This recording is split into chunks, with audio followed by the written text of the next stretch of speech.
El comer personas es una práctica que ha horrorizado a las sociedades humanas desde tiempos inmemorables, evocando repulsión y temor en igual medida. Pero en la historia criminal de México han existido casos particularmente estremecedores que involucran a personas cuyas acciones no solo desafiaron las normas legales y morales, sino que también sacudieron la conciencia colectiva del país. Así que en esta compilación vamos a explorar y aparte vamos a analizar algunos de los casos más infames de come personas que aterrorizaron a México, investigando sus motivaciones, métodos y el impacto duradero de sus actos. La historia de José Luis Calva Cepeda se conoció el pasado 8 de octubre, cuando fue detenido en la colonia Guerrero.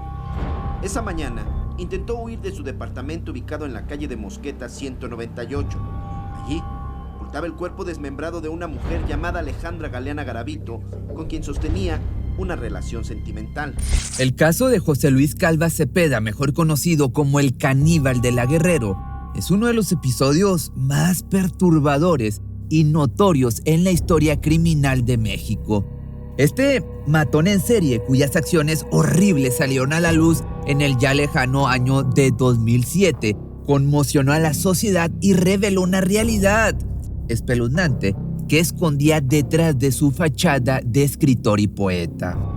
Nacido el 20 de junio del año del 69, Calva Cepeda fue arrestado el 8 de octubre del año 2007 en su departamento de la colonia Guerrero en la Ciudad de México, donde las autoridades descubrieron los restos en partes de su novia Alejandra Galeana. La evidencia encontrada en su hogar, incluyendo restos humanos en el refrigerador y carne cocinada en un sartén, llevó a los medios a apodarlo como el caníbal de la Guerrero. Y como es muy frecuente en este tipo de casos, este sujeto tuvo una infancia difícil. Su papá perdió la vida cuando él era apenas un niño y su mamá, por el otro lado, golpeaba y hacía sufrir a sus 6 hijos. Además de abusar físicamente de él, lo obligaba a decirle papá a todos los hombres que ella llevaba a casa. Este hombre se dice que de niño fue muy introvertido aparte y que a pesar de los maltratos de su madre siempre buscaba su aprobación, y se cree que el detonante de su odio contra las mujeres fue precisamente por los maltratos que recibía de ella. Cuando José Luis contaba con 7 años, mi tocayo por cierto, sufrió de abuso íntimo de parte de un adolescente de 16 años de nombre Tirso, quien era amigo de su hermano mayor Jorge. Y a sus 12 años de edad, su madre lo corrió de la casa, obligándolo a vivir en la calle y comenzando a trabajar de boleador de zapatos y cuidador de carros. Vecinos de esta persona se apiadaron y le fue prestado un cuarto en la azotea del mismo inmueble donde vivía su madre y sus hermanos. Desde ahí José Luis espiaba a su familia, sintiendo mucho rencor y odio contra ellos. Viviendo en una situación económica aparte precaria y sin el respaldo de su familia, se vio envuelto entonces en el consumo de alcohol desde temprana edad, lo cual lo llevó a abandonar sus estudios de secundaria cuando apenas cursaba el primer grado. No obstante, a su vez y desde joven ganó dinero extra trabajando como payaso con su cuñado, quien era mago. De adulto se dedicó también a escribir y actuar en pequeñas obras de teatro. Se cree que escribió cerca de 800 poemas y novelas infantiles, 20 obras de teatro y unas 100 canciones. Para el 96 conoció a Aide, con quien contrajo matrimonio, y al poco tiempo la pareja traería al mundo a 2 hijas. Años más tarde, la familia emigró a Estados Unidos. Sin embargo, cuando él tenía 33 años de edad, atravesó por un doloroso proceso de divorcio que lo sumió en una profunda depresión, al sentirse doblemente traicionado por la pérdida de su esposa y el distanciamiento de sus hijas. Esta difícil situación presentó un duro golpe emocional en su vida personal y familiar. Según, de hecho, los análisis de la perita Patricia Payán Vidaño, después de su divorcio, mantuvo una relación de pareja con una mujer llamada Elia. Esta nueva compañera sentimental jugó un papel fundamental, ya que se presume que él tomaba la decisión de asesinar a sus víctimas si ella consideraba que dicha mujer no era conveniente para él. Más tarde, José Luis comenzó una relación con Lidia Sánchez Valdés, quien proporcionó información clave a las autoridades para comprender mejor su personalidad. Según Lidia, él era extremadamente obsesivo con la limpieza, lavándose las manos y sus partes nobles antes y después de tener intimidad. Al principio la cotejaba escribiéndole poemas, pero luego ella descubrió que practicaba rituales de brujería en su departamento, realizando limpias con hierbas y utilizando lenguas de res. Además, mostraba comportamientos celosos y compulsivos, lo que llevó a Lidia a terminar la relación. Así, en su nuevo trabajo como taxista ahora, José Luis conoció a Juan Pablo Monroy Pérez, con quien mantuvo una relación sentimental. Durante esta relación, compraron juntos un automóvil y un departamento. Basado en las indagatorias realizadas por las autoridades, se presume que Juan Pablo Monroy Pérez habría sido cómplice de los crímenes cometidos por el caníbal de la Guerrero. Específicamente, se le vincula con haber participado en haberle cortado las extremidades de una jovencita de nombre Verónica, quien además mantuvo una relación sentimental con el propio José Luis. Pero después de su relación con Juan Pablo, este hombre se involucró ahora sentimentalmente con una mujer apodada La Jarocha, quien presuntamente se dedicaba al trabajo más antiguo del mundo, a vender caricias y placeres, y lo visitaba en su departamento ubicado en la calle Mosqueta. Lamentablemente, el cuerpo en partes de esta mujer fue encontrado en la calle Lerdo, en la zona de Tlatelolco, empaquetado en 2 bolsas de plástico.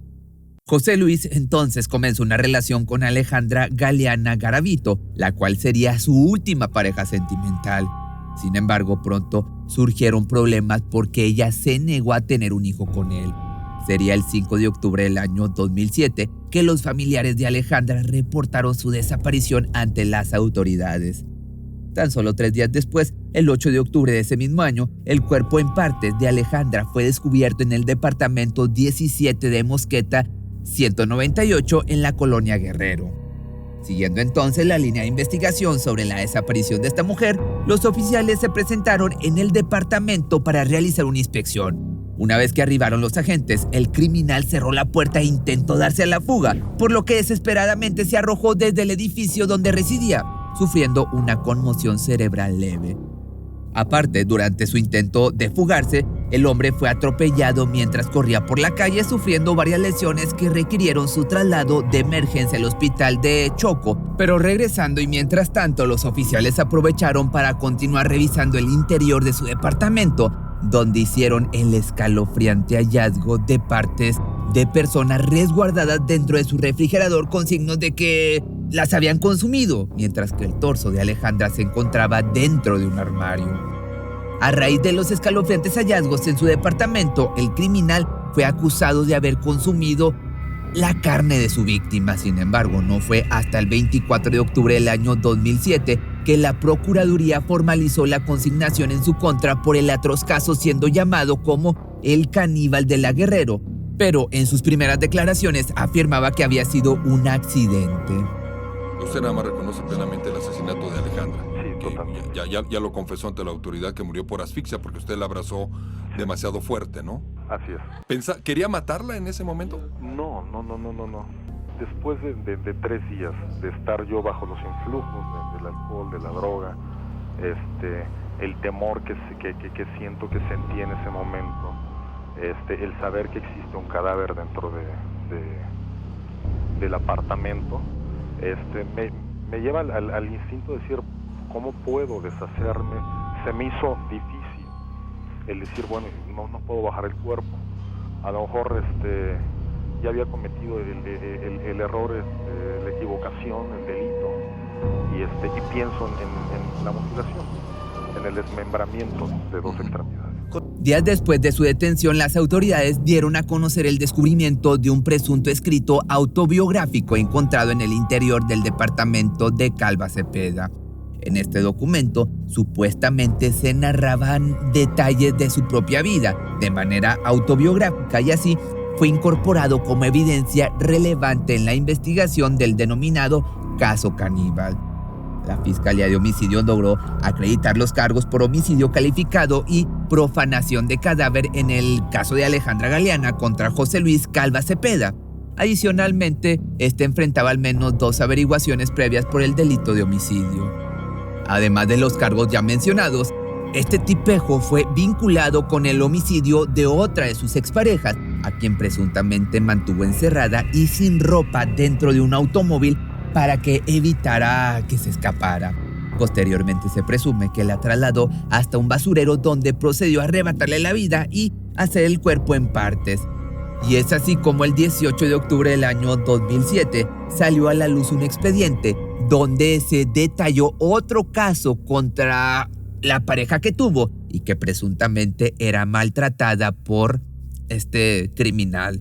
Se trataba de Olga Livia, una profesora de inglés de 23 años a quien obligó a ver películas para adultos y de intimidad con animales, y la obligaba a tener también intimidad de forma de estas que se golpean, aunque ella pues se negaba rotundamente.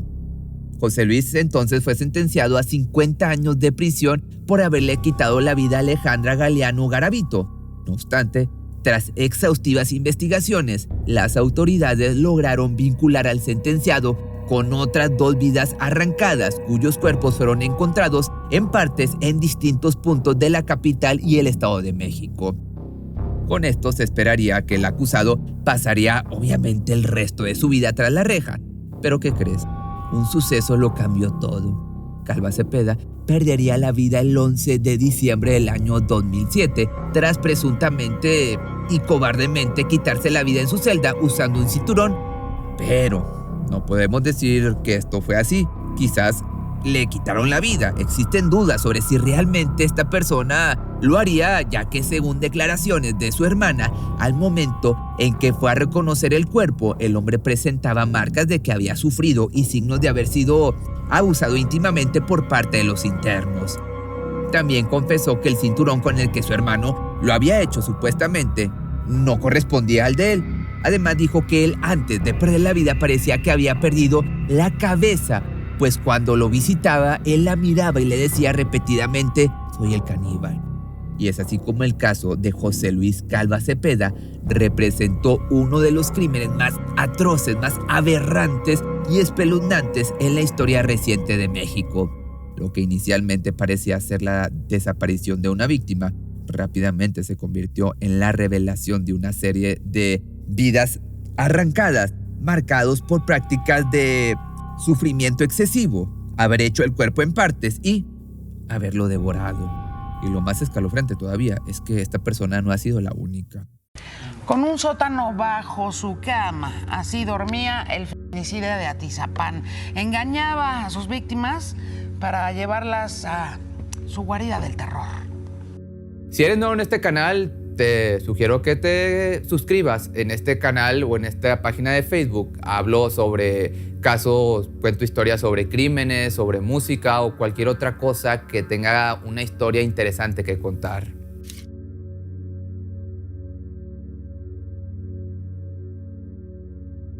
Advertencia: la deshumanización y sadismos que te voy a narrar en esta historia pueden llegar a quitarte el sueño más de una noche, porque lo que estás a punto de escuchar es quizá uno de los relatos más sanguinarios ocurridos en la historia criminal de México. Hoy te contaré cómo el caníbal de Atizapán, Andrés Filomeno Mendoza Celis, de 73 años, estatura baja y con un tipo de cuerpo fornido, descuartizaba y se comía a sus víctimas, mujeres en su totalidad. Sin duda, uno de los depredadores más sangrientos que sobrepasó la ficción, llevándose a su mesa como plato fuerte pedazos de carne humana. El principio del fin de esta masacre fue con la desaparición de Reina González Amador, una mujer de 34 años de edad que compartía una amistad con quien sería su asesino, Andrés Mendoza. Su cercanía incluía desde invitaciones a cenas familiares hasta el apoyo de Andrés para con el negocio de Reina. Fue el día 14 de mayo del 2021 cuando ambos acudieron al centro de la ciudad para adquirir productos de abastecimiento del negocio antes mencionado. Sin embargo, al pasar de las horas, ella nunca volvió a su domicilio. Angustiado por la ausencia de su esposa, Bruno Ángel Portillo, jefe de la Policía Municipal en el Estado de México, inició la búsqueda por su propia cuenta. Atrapado bajo el dominio del desespero, comenzó a revisar algunos videos de seguridad pública para seguir el rastro de su cónyuge, pero desafortunadamente estos no revelaron mucha información de relevancia. Posteriormente, el sábado 15 de mayo del 2021, mediante una aplicación, procedió a rastrear la ubicación del celular de la hora occisa, camino que lo llevó al más desgarrador y doloroso descubrimiento, siendo las 8 de la noche con 40 minutos exactamente. Este hombre comentó lo siguiente: Está destazada, sí, está destazada, jefe, o no sé qué pedo, pero aquí hay algo. Sí, jefe, sí es, afirma, es una mano humana, a huevo es ella, es mi mujer, aquí está su bolso, es mi esposa, jefe, aquí están sus pies. Estas fueron las palabras de Bruno, emitidas al centro de mando de Tlalnepantla, con desolación e impotencia ante los restos en partes del cuerpo de su amada esposa, esparcidos al interior del domicilio de Andrés Mendoza, el caníbal. Al llegar la unidad de policías al lugar, en la calle Margaritas de la colonia Lomas de San Miguel, se procedió a la captura del presunto culpable, en la que hubo forcejeo y resistencia por parte del detenido, quien finalmente fue sometido y trasladado a la Fiscalía Especializada en Feminicidios. Pedimos una orden de cateo que ha sido ejecutada aquí mismo, en el lugar en donde me encuentro. Hemos encontrado desgraciadamente diferentes indicios humanos, restos óseos, ropa de mujer, credenciales de elector y otros elementos que nos hacen suponer que pudiese ser un feminicida serial. Esto fue lo que informó Dilcia Espinosa, fiscal general de detención de delitos vinculados a la violencia de género. Luego acordonaron el lugar. En este momento nadie se imaginaba ni por un segundo lo mórbida que se tornaría la situación, pues se estaba a punto de descubrir lo que sería el hallazgo del más grande multihomicida en la historia, quien hasta entonces había vivido bajo la fachada de un hombre amable, empático y solidario para con sus vecinos, que lo conocían como el Chino. Incluso fue presidente de su colonia e integrante del Comité de Participación Ciudadana. Detrás de su máscara de ciudadano responsable y servicial, se preocupaba por la seguridad de su alrededor, reportando a las autoridades la necesidad de más rondines para garantizar la tranquilidad de los residentes. Además, rentaba dentro de su propio domicilio una serie de habitaciones independientes, comportándose siempre de manera amable con sus arrendatarios. Sin embargo, no se pasaba por alto ciertas actitudes y costumbres de él, ya que uno de sus inquilinos aseguró lo siguiente: La primera vez que lo vi, se me hizo una persona muy rara. Estaba súper mugroso y se comportó de una manera como sacada de juicio. No me contestaba con claridad, siempre divagaba. Aunada a la declaración de otra arrendataria, donde confesó que en distintas ocasiones le insinuó que se quedara sola, incluyendo una invitación a salir cuya respuesta fue un rotundo no. Otra situación imposible de ignorar fue el testimonio de una vecina propietaria de una tienda de abarrotes, la cual expresó que todas las tardes quemaba algo que despedía un olor muy feo, como si fuera a animal muerto o a un perro muerto, según sus palabras. Estos eran claros indicios de que algo extraño sucedía con Andrés o al interior de su domicilio, pero no fueron motivos suficientes para que se le investigara más a fondo. La manera en la que se fue desenvolviendo el esclarecimiento del caso despertó tanto indignación como repulsión ante las autoridades, Protección Civil y bomberos que participaron en la investigación. Se descubrió que no se estaba frente a un solo caso de feminicidio, sino que con el pasar de los minutos este número iría ascendiendo considerablemente. Se encontraron distintas identidades, dos de ellas correspondientes a Rubicela Gallegos y Flor Ninive, de 34 y 42 años de edad respectivamente, ambas con boletín de localización. Dos dimensiones completamente diferentes, separadas por una puerta en color azul que daba paso al cementerio más escabroso jamás antes visto. La ficción superada por la realidad en la que este destripador había traspasado todos los límites, actuando como un aberrante monstruo desalmado.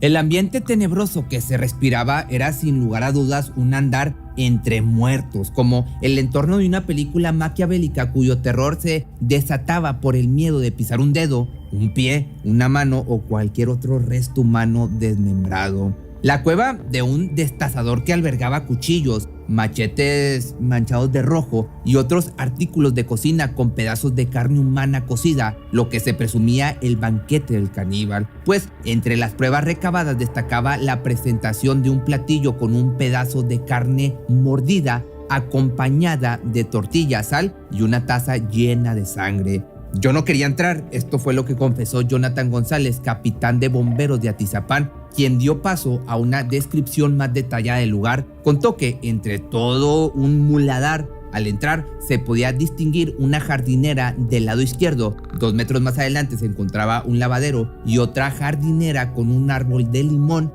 espacios en los que se encontrarían huesos de personas enterrados.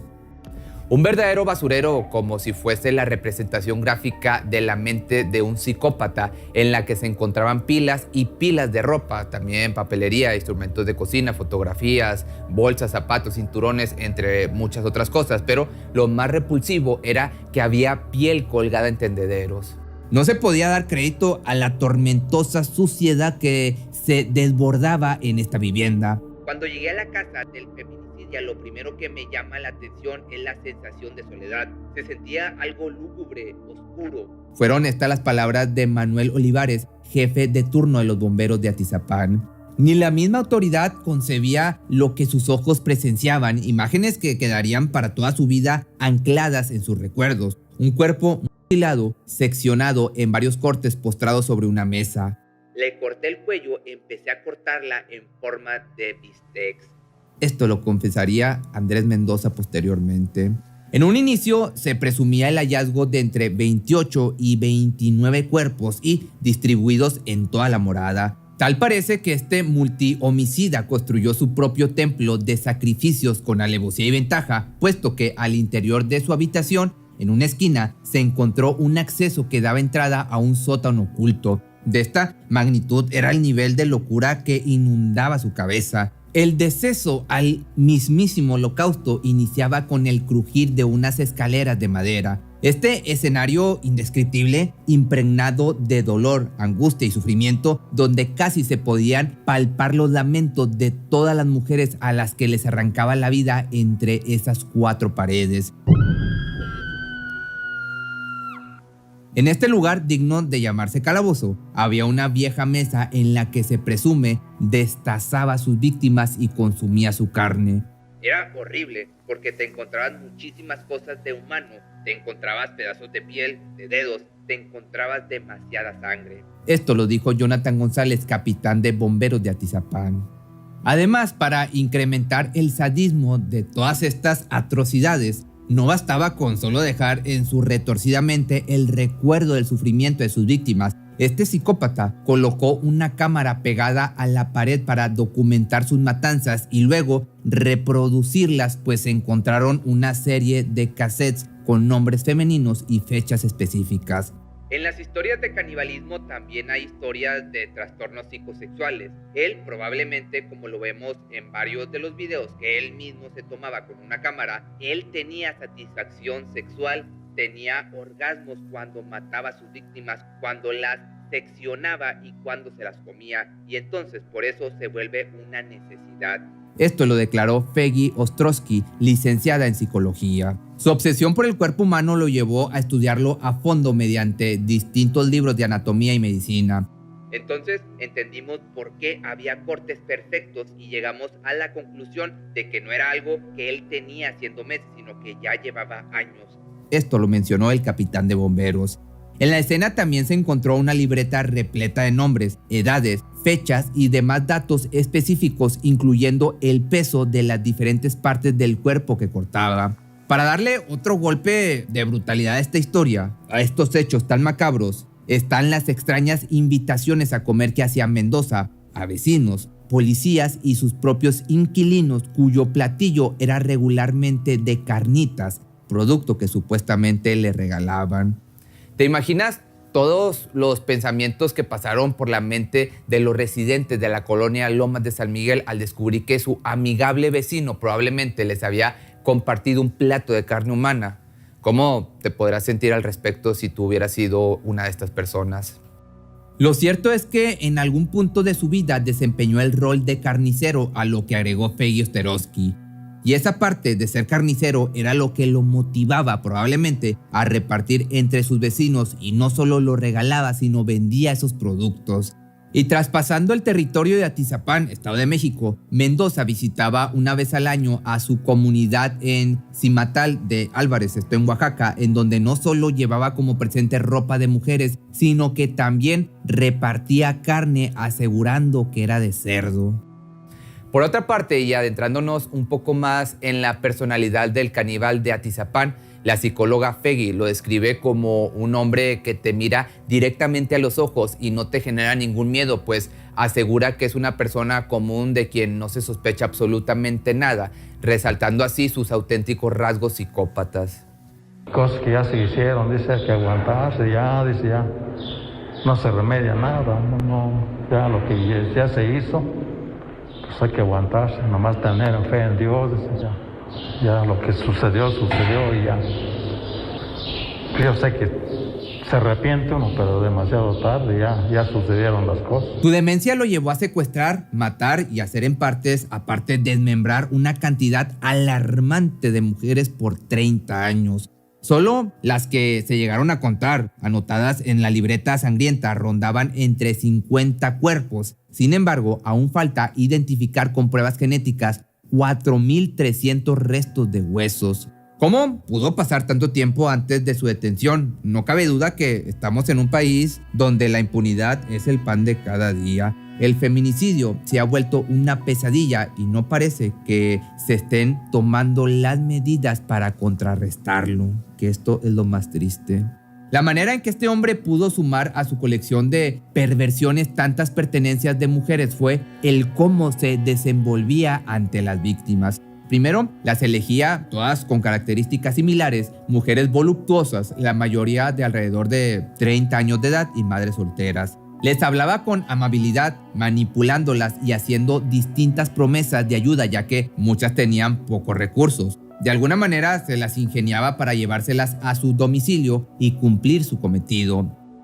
Tratándose de justificar, este hombre argumenta que hoy en día las mujeres son las que mandan, tachándolas de manipuladoras, egoístas, estafadoras, frías y calculadoras. En sus propias palabras dice que son como robots, seres que carecen de sentimientos, como animales que se pueden cazar y comer. Andrés Filomeno Mendoza Celis fue condenado el 18 de marzo del 2022 a prisión vitalicia, informó la Fiscalía General de Justicia del Estado de México, así como también se le imputó una multa de 5,000 días de salarios mínimos y 1,344,500 pesos como reparación del daño. Para finalizar, te voy a dejar con las palabras de la psicóloga Ostrowski, quien habló por más de 6 horas con él y contó situaciones tan descriptivas y violentas que se encontraron en los videos recabados por las autoridades. Inconscientes, intentaba violarlas. Él tenía todos sus videos y los seguía viendo y esto le generaba estos orgasmos. Una vez que ya no le producía nada, iba de cacería y sí, planeaba sus crímenes. Se decía, a esta me la voy a cenar en la noche. En el corazón mismo de la enigmática Ciudad de México, donde las sombras parecen ocultar más secretos de los que las luces revelan, se teje un entramado de leyendas, historias y casos verdaderamente escalofriantes. Esta metrópolis, con sus calles recónditas y callejones misteriosos, ha sido testigo de una oscuridad que se oculta entre sus rincones, una oscuridad que eriza la piel y despierta los más profundos temores. Sin embargo, entre todas las historias que han emergido de estas calles plagadas de enigmas, hay una que destaca por su perturbadora singularidad. Es la historia de una pequeña niña que, en un giro trágico del destino, se vio arrancada de los brazos de su madre para adentrarse en un abismo del que parecía no haber retorno. ¿Qué oscuros designios llevaron a esta niña a enfrentar una realidad tan inimaginable? ¿Cómo logró sobrevivir en medio de esta pesadilla? Las respuestas a estos interrogantes son aún más inquietantes de lo que podríamos imaginar, ya que involucran un tabú que desafía todos los límites de lo macabro, la carne humana. Sí, esta niña comía carne humana.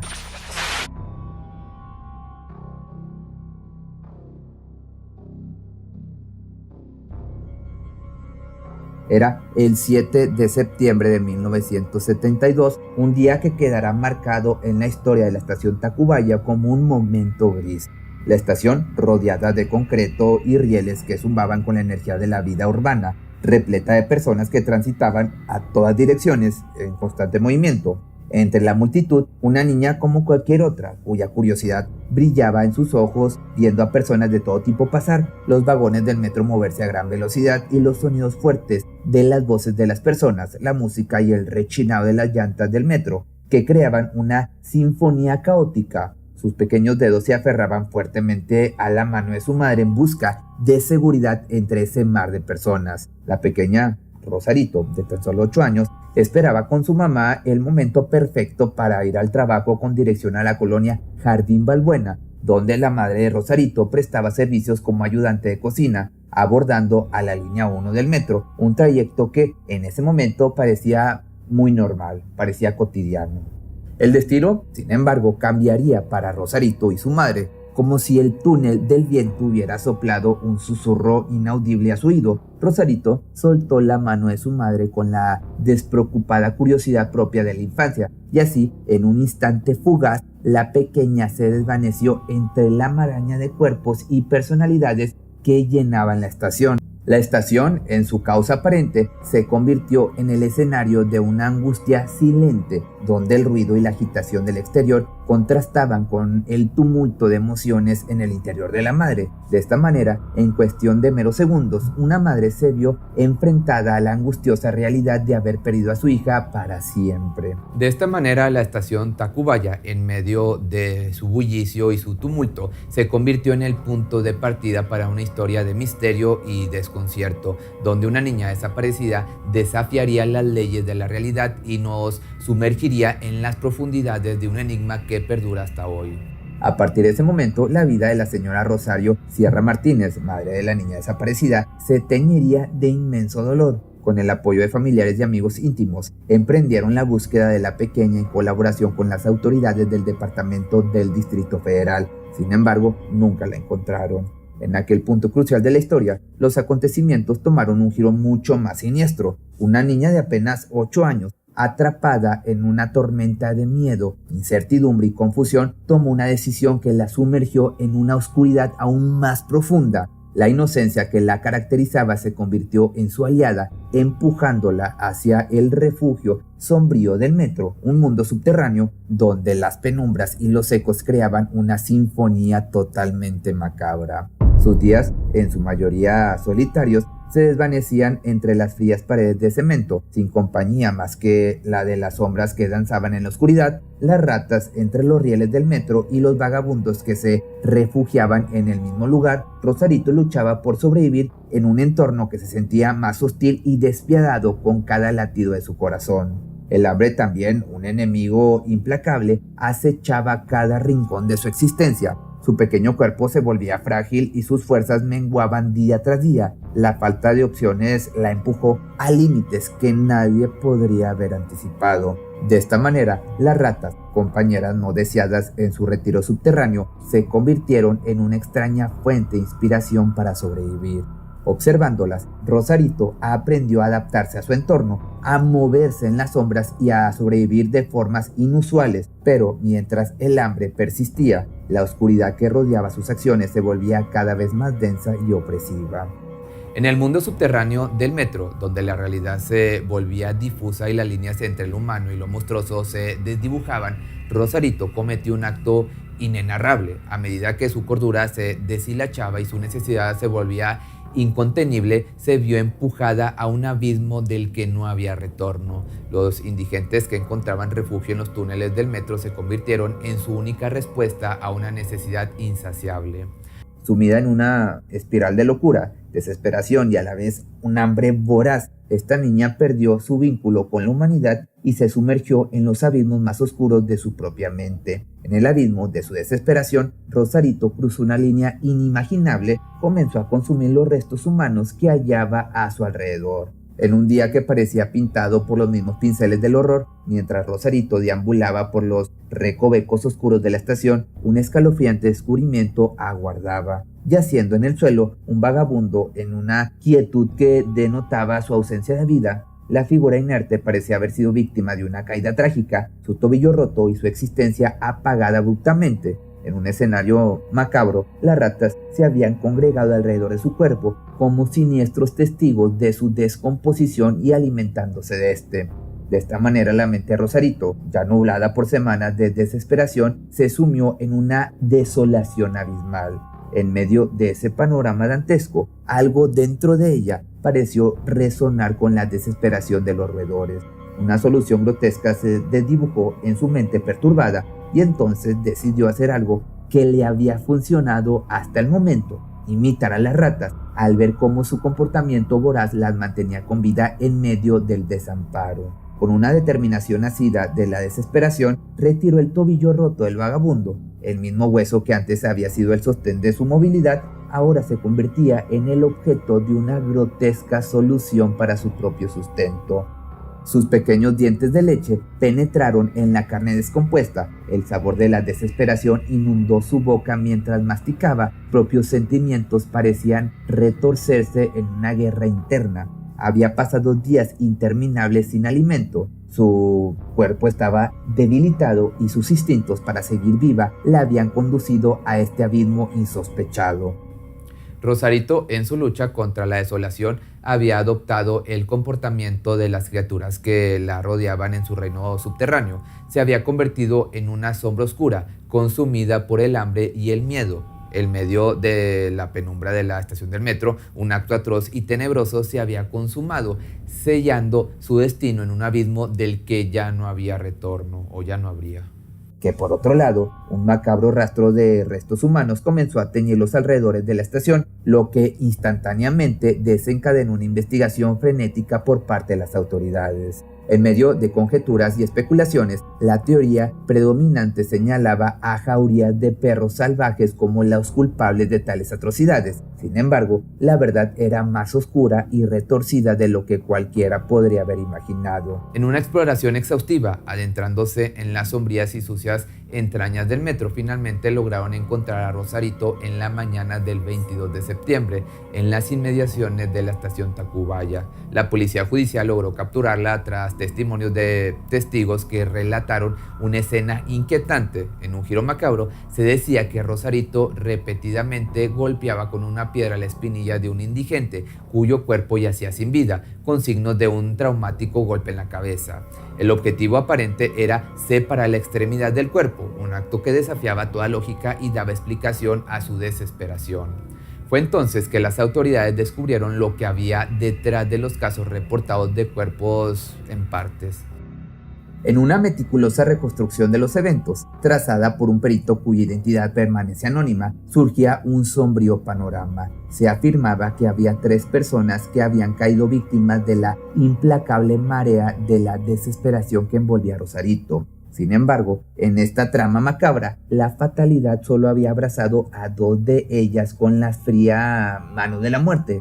3 testigos diferentes afirmaron que había sido una niña pequeña quien había matado al indigente para después comer parte de sus sesos y su pierna. Dadas las circunstancias peculiares del caso, Rosarito, hablando de otra cosa, no fue encarcelada. En cambio, su destino la llevó al Instituto Mexicano de Investigación Psiquiátrica, donde pasó el resto de su vida. Curiosamente, a pesar de las siniestras conjeturas que la rodeaban, jamás exhibió conductas violentas durante su internamiento.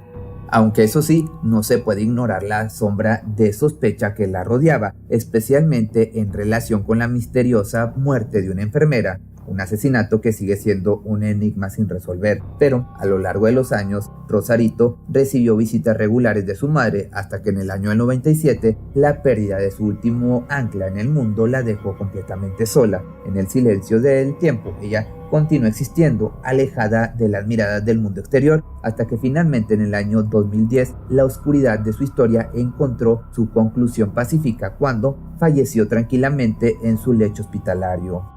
A pesar de la naturaleza retorcida y tenebrosa que había definido el caso de Rosarito, el tejido de su memoria se desvaneció gradualmente en las sombras del tiempo, como las huellas de un sueño perturbador al despertar. Aquella niña que había sido el epicentro de un enigma desgarrador se convirtió en poco más que una vaga figura en el oscuro lienzo de la historia. Y veo a mi mamá toda cortada de acá y de la espalda. Y digo, ¿qué onda? ¿Qué está pasando? No. Mi hermana me dijo, ya no puedes tocar a tu hermana. Me dijeron, no puedes. No. Me dijeron, no puedes tocarla, no toques la sangre. Me sacaron del departamento, ya no supe qué hacer. Sacaron a este fulano, apenas que ayer vine a dar mi declaración. Me enseñaron una foto, me quedé otra vez en shock. Dije, él es mi vecino. Los feminicidios parecen ser el pan de cada día en un país que cada vez se hunde más en la violencia contra las mujeres. El caso de María José, de tan solo 17 años, no fue la excepción cuando, el 16 de abril del año 2024, en un edificio ubicado en la colonia La Cruz de Ixtacalco, se encontró cara a cara con la muerte. Lo que al principio fue un crimen indignante y que parecía ser uno más de la larga lista de feminicidios ocurridos en el país azteca, se transformó en el hecho que destapó a un psicópata que fingía ser un vecino y un amigo ejemplar. La policía mexicana hizo uno de los descubrimientos más que espeluznantes imaginados en la casa del que ahora se conoce como el Jeffrey Dahmer mexicano, Miguel Cortés Miranda. El monstruo pasó desapercibido durante años, mientras puertas adentro de su infierno personal cometía los actos más enfermizos y perversos. ¿Quién era este monstruo? ¿Cómo había llegado a cometer tantos crímenes? ¿Acaso nadie lo vio venir? Pues es de lo que te voy a platicar en este video.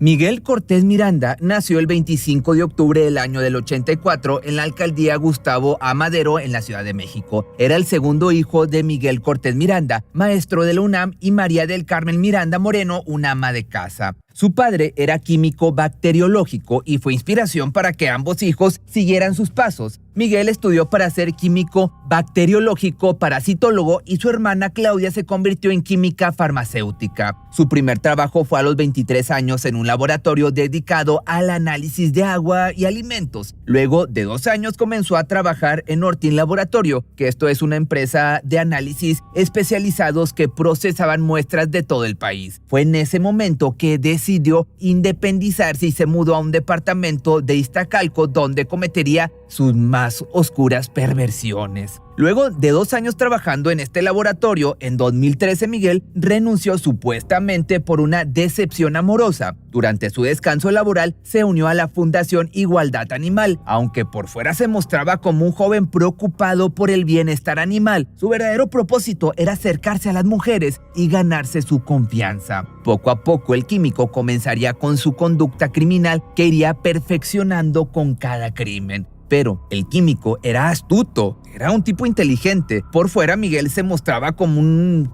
hombre de bien, cuando en realidad era toda una fachada de una vida aparentemente normal. Esta es su fotografía. El reportero Carlos Jiménez la difundió de manera increíble, como ve usted, se le ve sonriente. Esta fotografía fue tomada cuando estaba a bordo de la patrulla de la policía de la Ciudad de México, justamente en el momento que fue detenido. Así, el rostro de este presunto feminicida. Su fluidez en 3 idiomas y su empleo en un laboratorio lo alejaba del perfil típico de un sujeto criminal. Aparte, su vida era plena y exitosa, marcada por los viajes internacionales y una activa vida social que compartía en sus redes sociales, pintando la imagen de un hombre extrovertido y a la vez sociable que cualquiera vería como un buen partido o una buena persona. Con esta imagen de hombre realizado y de buen pasar económico lograba captar la confianza de las mujeres que conectaba por las redes sociales o en su círculo de amigos y que posteriormente invitaba a su departamento donde comenzaba el verdadero terror. Del otro lado de su máscara se escondía un ser perverso que practicaba la necrofilia. Probablemente esta palabra te la voy a tener que censurar. Y otro tipo de enfermedades o fetichismos a costa de la vida de mujeres indefensas que caían en sus garras de monstruo, de esta bestia que era. Pero su descarada confianza al no ser atrapado por las autoridades cambió de la noche a la mañana cuando Miguel Cortés Miranda, de 39 años, fue detenido en su departamento luego de terminar con la vida de su última víctima, María José. Se corre, se para en su cama y le digo, en serio, cálmate, no quiero hacer nada mal.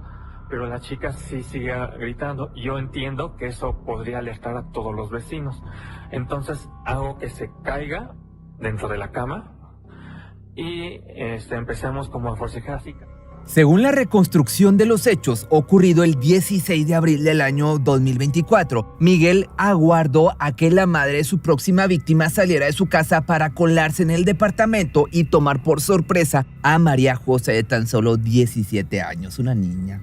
La joven estudiante o la niña se encontró cara a cara con el mal dentro de la seguridad de su hogar. Frente a ella estaba un ser que se aprovechó íntimamente para luego cortarle la respiración hasta que le quitó la vida. Cuando la madre de María José regresó a su casa, luego de hacer sus mandados, se encontró con la peor imagen que una madre podría presenciar. Un sujeto que había visto en varias ocasiones caminando por el barrio salía tranquilamente de su hogar. En ese momento cruzaron miradas y supo que le había hecho algo a su hija. No tuvo tiempo de reaccionar, ya que el sujeto la acuchilló en el cuello y huyó pensando que se había deshecho de su única testigo. Pero en ese momento y con sus últimas fuerzas, la madre comenzó a gritar desesperada pidiendo ayuda. Los vecinos escucharon los gritos agónicos de la mujer y acudieron a su ayuda, encontrándola en la puerta de su casa en un charco rojo. Inmediatamente llamaron a la policía y a emergencias mientras el agresor se ocultó en su departamento ubicado cerca de la escena del crimen, pensando que una vez más se saldría con la suya, pero los vecinos lo habían reconocido como Miguel Miranda. Las autoridades detuvieron al principal sospechoso y fue trasladado al reclusorio oriente de la Ciudad de México, mientras que la madre de la víctima fue llevada de urgencias al hospital en un delicado estado de salud. Lamentablemente la niña no contó con la misma suerte. Nada pudieron hacer para salvarle la vida. María José terminó perdiendo la batalla en su habitación en las manos de un tipejo, de un monstruo. Nadie podía creer que aquel joven químico que pasaba desapercibido en el barrio y no causaba problemas había hecho algo tan atroz, pero el crimen de María José era solo la punta del iceberg. Cuando las autoridades allanaron su casa, destaparon una cloaca de impunidad, asesinatos y desapariciones que habían permanecido en silencio a través de los años. Resultaba que Miguel Miranda no era quien todos creían que era. Que bueno, pues uno de los inquilinos de este edificio, Paco, pues ya contrató una mudanza. Ya se va a ir un inquilino del último piso. Hace rato llegó una camioneta, los jóvenes que venían por los muebles, pues estaban esperando a que llegara el inquilino que rentaba uno de los departamentos para retirarse del lugar. Ya no van a rentar aquí, ya se van a trasladar a otro punto y bueno, pues así están las consecuencias en este domicilio. Vaya situación de esta persona, de este feminicida, de seriasis, es que se le puede llamar así, Paco.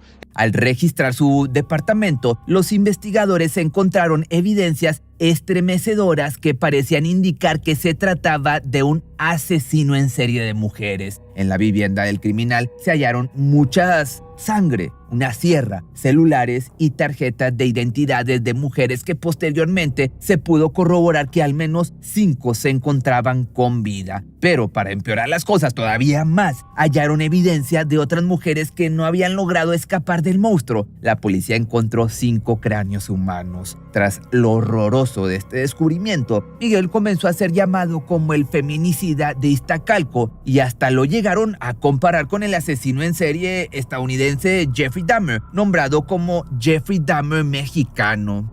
Primero. Esto, pues, ¿qué te digo? No hay manera de externar el dolor que tengo.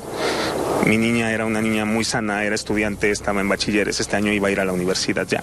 Nos estábamos preparando para hacer exámenes en UNAM, en Poli, en todos lados. Su sueño era estudiar, su sueño era ser motociclista como yo. Este año le iba a comprar su moto porque iba a cumplir 18 años. Ya no me dejaron. Luego de que el caso llegara a oídos de todos los mexicanos, personas que lo conocían de cerca sacaron a la luz detalles de su vida y de su personalidad que desconcertaron a toda la comunidad y que parecían confirmar lo que ya todos creían, que Miguel Miranda era un psicópata. Es que él era muy diferente. De hecho, la familia siempre todos lo consideran como una persona tranquila, no demostraba que fuera agresivo. En el trabajo muy dedicado, con mis primos, primas, con todo el mundo aquí lo consideraban como la persona pues trabajadora, inteligente, la más calmada, la que había logrado más cosas, o sea, todos lo teníamos como diferente, o sea, como una persona de bien. Una criminóloga de nombre Samantha Hernández reveló a los medios mexicanos que el perfil criminal de Miguel era el de un completo asesino en serie. Este tipo de criminal por lo general suele padecer un trastorno de personalidad antisocial, lo que se conoce como psicopatía. Un psicópata, por cierto, es una persona con una marcada insensibilidad emocional, aunque suele mostrar una faceta encantadora y seductora hacia afuera. Esto genera una doble vida en donde el criminal puede pertenecer sin problema a grupos sociales mientras oculta sus crímenes sin ningún esfuerzo. Según la especialista, los matones en serie son a menudo educados, con relaciones sociales y con trabajos estables. Tienen una vida completamente normal como la de cualquier otra persona promedio.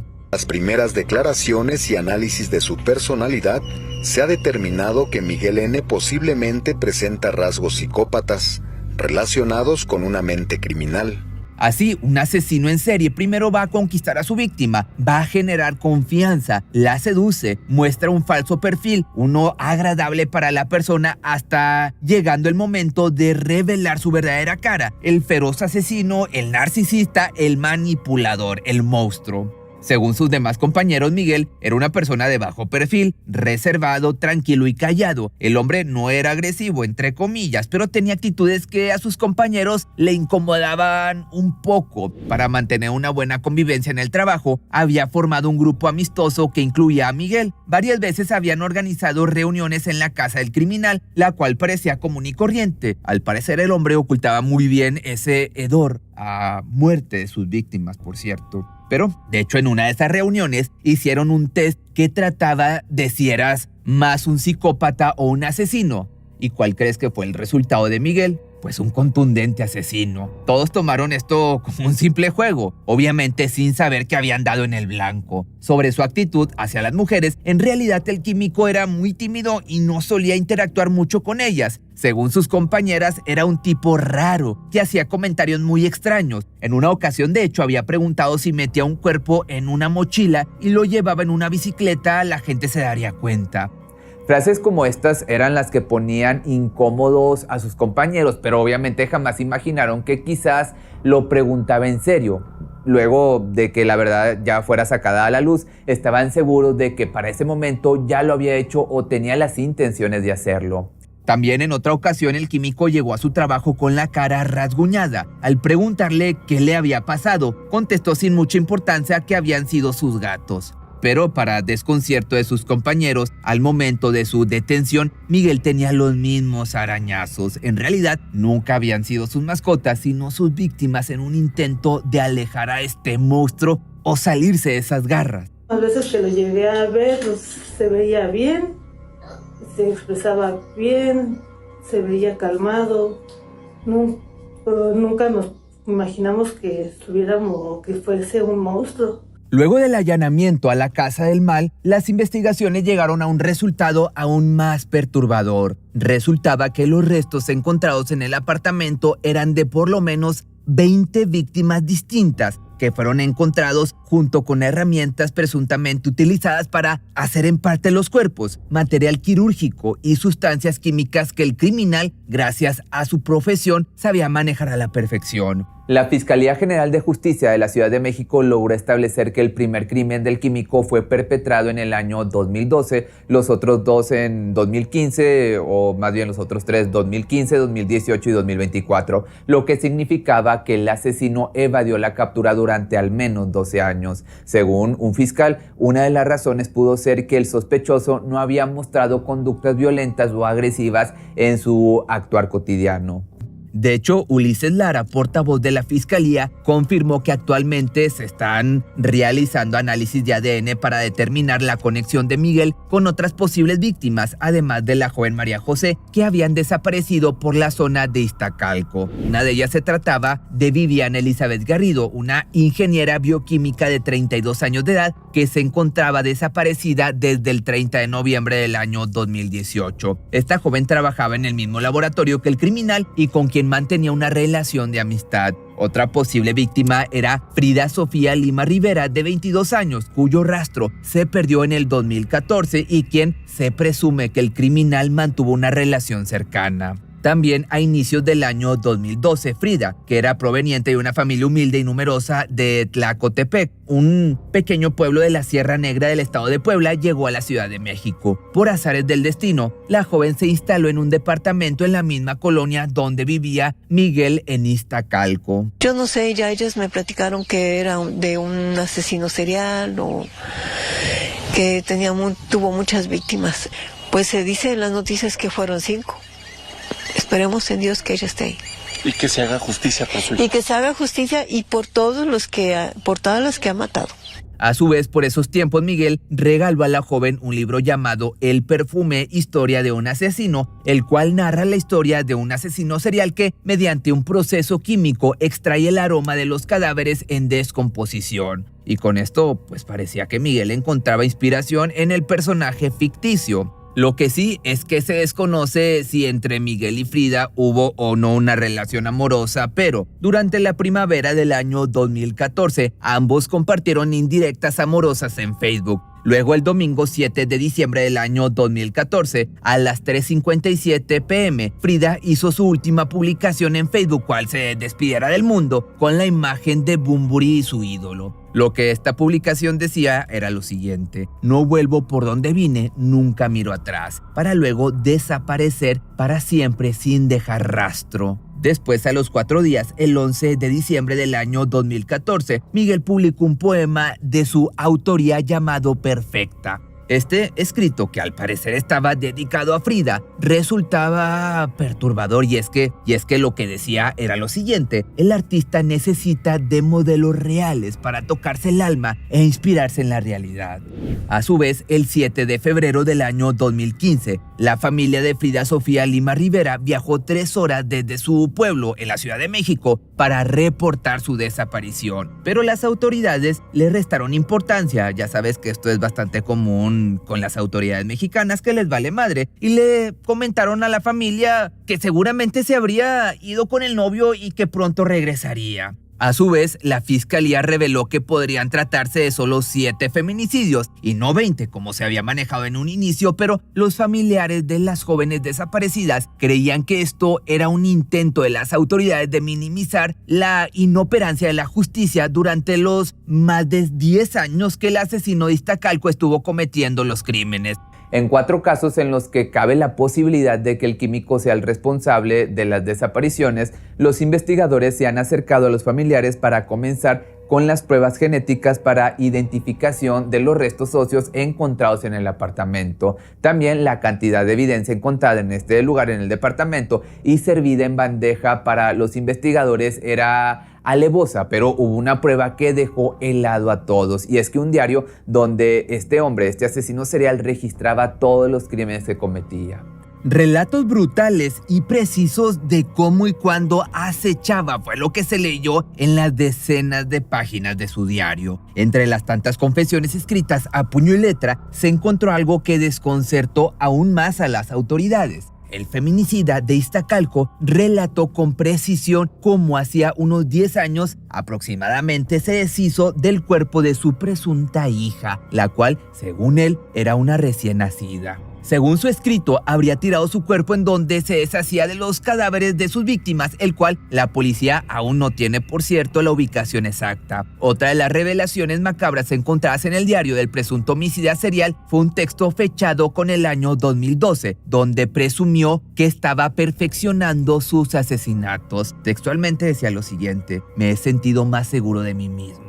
Pero sus confesiones no se quedaron guardadas solo en su diario íntimo, sino que también fueron publicadas en su perfil personal de Facebook, pero de una forma más subliminal y que hoy en día causa totalmente escalofríos. Y es que el criminal compartió poemas que ocultaban pistas de sus enfermizos actos. En un análisis inquietante de sus publicaciones, los investigadores se preguntaron si acaso había confesado sus crímenes a la vista de todos sus seguidores. Y es que los poemas eran simplemente perturbadores. De hecho, uno de ellos decía lo siguiente: te extrañaré, que el feminicida publicó 6 meses después de la desaparición de Frida Sofía Lima Rivera, quien fue vista por última vez hace 9 años.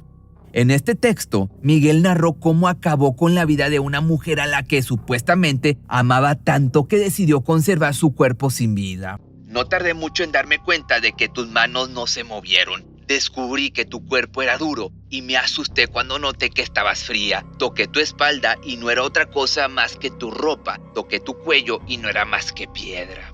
Roca fría como el témpano, dura como el hierro y lo peor, inmóvil como estatua. Mi rostro cambió, lo sé porque te sentí y porque mis lágrimas también. De las lágrimas de felicidad pasaron a ser lágrimas de desesperación. Quería estar a tu lado, pero no de esta manera. Y si el poema no podía ponerse aún más inquietante, el feminicida escribió lo siguiente. Hace tiempo te vi morir. Moriste sepultada por pequeños cristales. Tu piel se manchó de sangre y tu cuerpo cambió de tonalidad a un rojo escarlata. Cubierta de sangre, te puse en un altar y lloré a tus pies. Decidí quedarme contigo, mejor dicho, con tu cuerpo inerte. Esperaría que en cualquier momento abriera los ojos o simplemente moriría a tus pies. Si bien nadie se esperaba que una persona como el químico fuera a cometer tales actos tan aberrantes, la pista más importante que los oficiales ignoraron durante años eran las mujeres cercanas a Miguel que sospechosamente desaparecían sin dejar rastro. Una de las jóvenes que fue manipulada y engañada por este monstruo fue Karen Ornelas Baltazar. La joven trabajaba como técnica en un laboratorio clínico en Ortín Laboratorio, donde Miguel también era empleado. Lo último que se supo de ella era que estaba en una fiesta en la casa del presunto feminicida antes de desaparecer. Karen era una chica con toda una vida por delante. Tenía 21 años de edad en diciembre del año 2012. En aquel entonces su familia la reportó como desaparecida y lamentablemente fue encontrada sin vida cerca de las instalaciones del metro Iztacalco. La policía tomó declaraciones a varias personas de su entorno, entre ellas Miguel, quien confesó que la había dejado en el metro, lo que parecía ser la clave para que se convirtiera en el principal sospechoso de su muerte. Pero para las autoridades que les corre a tole, solo fue un testigo más. Como en el caso de Frida, no investigaron a fondo, les valió madre y concluyeron que falleció a causa de una congestión alcohólica, así de ese pelo. La explicación que dieron las autoridades a la familia fue que los hematomas eran productos de una caída por su estado de ebriedad. Sus parientes no se tragaron esta hipótesis, obviamente, nadie se la traga, y sumado a ello, jamás pudieron encontrar algunas de las pertenencias que la joven llevaba el día en que desapareció, entre ellas su celular. Karen era muy buena persona, era una excelente amiga, una persona hermosa por dentro y por fuera. Vida. Había sido por un motivo de asfixia. Sin embargo, tiempo después se corrió el rumor de que podría haber sido asesinado. Los familiares de las jóvenes que nunca regresaron a casa alzaron la voz y denunciaron que la Fiscalía General Local desestimó pruebas contundentes, puso trabas que incluso beneficiaban a que el feminicida pudiera continuar con sus crímenes con total libertad. En la actualidad, de hecho, una de las familias contactadas por la fiscalía fue la de Viviana Garrido, desaparecida en noviembre del año 2018 en una estación del metro cercana al departamento del Químico. La familia estaba a la espera de que las autoridades les confirmen, o está, mejor dicho, para este momento, les confirmen si la joven está o no entre los restos hallados. También fue en septiembre del año 2018 cuando el destino de Viviana Elizabeth Garrido Ibarra se cruzó con quien acabaría con sus sueños. 2 años antes de los hechos se había titulado como ingeniera bioquímica industrial en la UAM. En ese tiempo, Miguel había comenzado a trabajar en el laboratorio ARC, una empresa de servicios de control de calidad. Ahí conoció a Viviana, una joven madre que se convirtió rápidamente en su amiga sin saber que aquel simpático, entre comillas, hombre, tenía otras intenciones con ella. Y es que el 30 de noviembre del año 2018, Viviana Garrido salió de su trabajo y caminó hacia el metro. Nadie volvió a saber de ella. En casa su hija de 9 años la siguió esperando todos estos años. En todos estos casos había un patrón que se repetía y era la zona donde fueron vistas por última vez, pero los investigadores no parecían ver la clara conexión que había entre las desapariciones. De haber sido así, obviamente hoy la historia sería diferente y contaríamos con menos feminicidios. Otro lamentable caso fue el de Amairani Roblero, quien desapareció a los 18 años en agosto del año 2012. En aquel momento, la familia de la joven reportó que Miguel había sido la última persona en estar con ella, ya que él la había acompañado a recoger unas fotos a su preparatoria y nunca más se supo de ella. Quería estudiar Derecho para defender a las personas inocentes, porque había mucha injusticia en este país. En más de una década, la Fiscalía no realizó ninguna acción en contra de este presunto feminicida, aunque familiares de las víctimas lo tenían en la mira y lo habían señalado en varias ocasiones, no una, varias ocasiones. Así, furiosos y llenos de rabia, de impotencia por el desinterés de la justicia, protestaron en la puerta del edificio del departamento donde fueron encontrados los restos y pertenencias de media docena de mujeres. Los manifestantes cubrieron la fachada del edificio con pancartas cargadas de dolor. Pero lamentablemente el accionar de la justicia en estos casos suele ser dejar la investigación en manos de los familiares. De hecho, los fiscales nunca atraparon al asesino, fueron los mismos vecinos y la madre de María José quienes finalmente lo descubrieron en el acto. De no ser por eso, de hecho, aún seguiría libre y con total impunidad. El caso del asesino de Iztacalco había llegado a ser tan mediático que las autoridades ya no podían ignorarlo más. Los fiscales llamaron por fin a los padres de Roblero para decirles que habían encontrado pruebas no especificadas relacionadas con su hija en una habitación del sospechoso, pero todavía no le han enseñado nada hasta este punto donde estoy grabando este video, provocando más desgaste físico y mental para los padres. Al encender una veladora en un altar colocado afuera del domicilio del presunto feminicida serial, Cecilia González lamentó lo sucedido con María José. Y pido justicia por María José, que no la dejen salir al desgraciado infeliz. Tengo mucho coraje porque él fue la última persona que vio a mi hija. Exijo justicia, justicia para todas las niñas que asesinó. El asesino de Iztacalco no mostró ningún tipo de remordimiento ni sentimiento de culpa por sus crímenes. En cambio, reconoció y dio detalles del asesinato de María José como si no acabara de quitarle la vida a una chica, a una niña, estudiante que tenía una larga vida por delante. Macabro y estremecedor. Así es el relato de Miguel N., presunto feminicida serial de Iztacalco, en la Ciudad de México, quien con toda tranquilidad y sin alteraciones en sus emociones, narra la forma en que asfixió hasta dejar sin vida a una de sus víctimas. Creo que entré en un frenesí en donde no logré pensar, razonar mis acciones, que mi primer impulso fue atacar a la persona. Las confesiones que realizó este criminal dejaron a todos sin palabra. Dio los detalles de cómo le quitó la vida a esta mujer e incluso justificó su comportamiento argumentando que fue abusado íntimamente por su propio padre. Según sus declaraciones, su madre y su hermana nunca lo protegieron de este abuso. Incluso en ocasiones lo dejaban solo cuando su padre estaba en estado de ebriedad y él sabía lo que venía. El criminal de hecho también confesó que le guardó rencor a su padre por muchos años porque, además de los constantes abusos, el hombre quería más a su hermana Claudia y aunque intentaba igualarla en todo, su padre jamás se sintió orgulloso de él.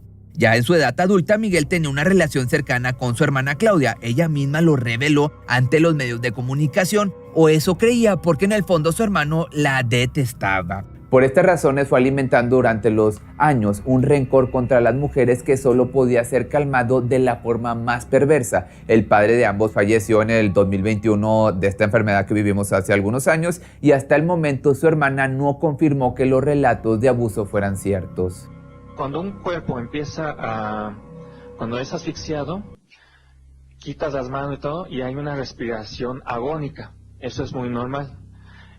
Yo para realmente saber o no quedarme más tiempo en la posición de ahorcamiento, cuando acomodé el cuerpo, busqué en la cocina una bolsa de plástico y se la puse en la cara de la víctima para que en lo que yo acomodaba el cuerpo, la víctima continuara con su estado de asfixia.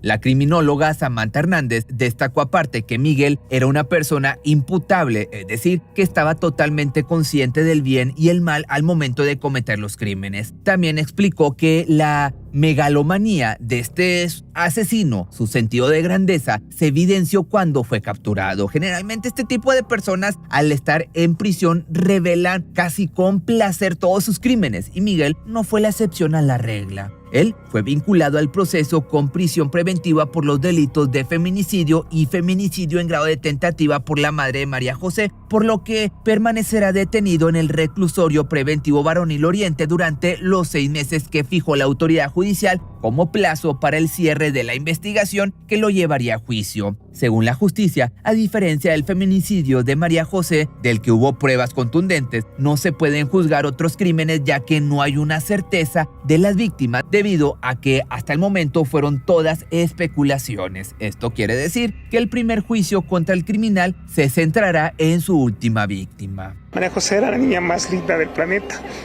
era un ángel, era toda felicidad, era toda belleza, era noble, era mi vida, eso era. Acuérdate que en este canal de Pepe Misterio se suben videos lunes, miércoles, viernes y domingos. Los lunes, miércoles y domingos son de un solo tema mucho más elaborado, y los viernes son compilaciones de temas que tienen algo en común, como en esta ocasión tocó de caníbales. Y también en este lado está el botón de miembros, donde puedes tener acceso a contenido extra.